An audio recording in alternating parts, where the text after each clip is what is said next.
while Aston Villa are up in the top 6 as things stand. For the bottom half, all three teams in the relegation zone are still searching for their first win of the season, although Burnley have played a game less, while two of the Premier League's most successful sides, but Manchester United down in 14th. Work to do then for both Mikel Arteta and Ole Gunnar Solskjaer.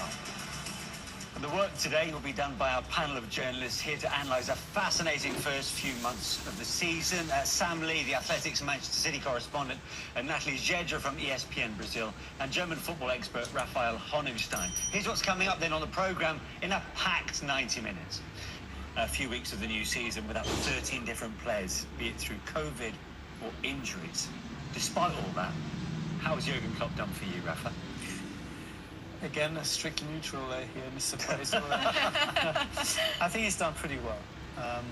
Actually, I would go so far as saying they have kind of played an almost perfect season. It doesn't look it in the table. Exactly, it isn't. And it hasn't been compared to the last season where they didn't drop any points until, what was it, December?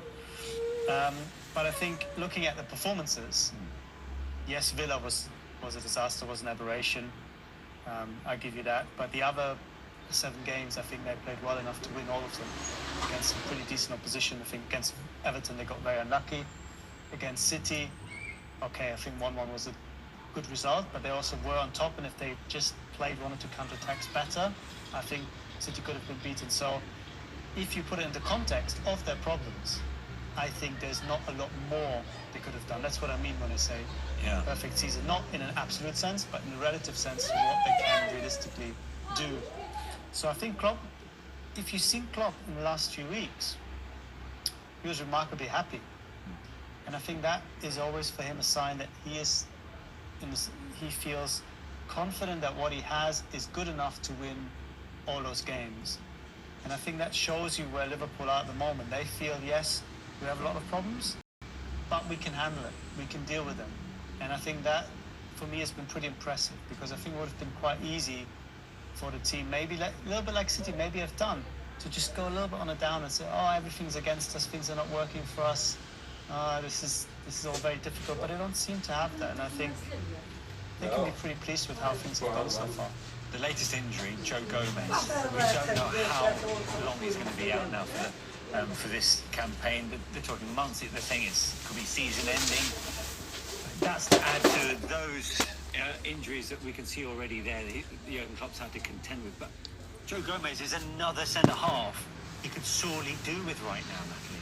Yes, I'm curious to see how Liverpool will cope with the injuries in defence in terms of building up their game, because they obviously like to play from the back, and Van Dijk's injury already had an impact on that, because Van Dijk has the passing as well, and now without Joe Gomez, and you have Matip, you need Fabinho desperately to come back. Of course, it's admirable that they managed to find good solutions so far, especially with the injuries and everything. But there's also the fact that Thiago might be coming back as well.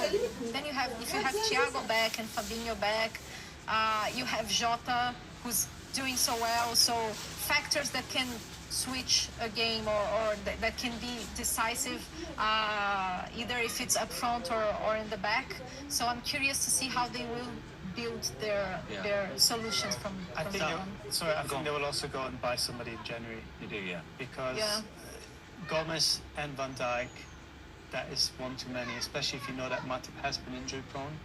If you lose Matip, which could easily happen, then you have no first team centre backs anymore. It's a real conundrum, isn't it? And that's what makes this current Premier League campaign even more fascinating, to see the champions up against it with injuries. Sam, Natalie, Rafa, thanks very much indeed for your company. Hope you enjoyed it. We'll see you next time. Bye for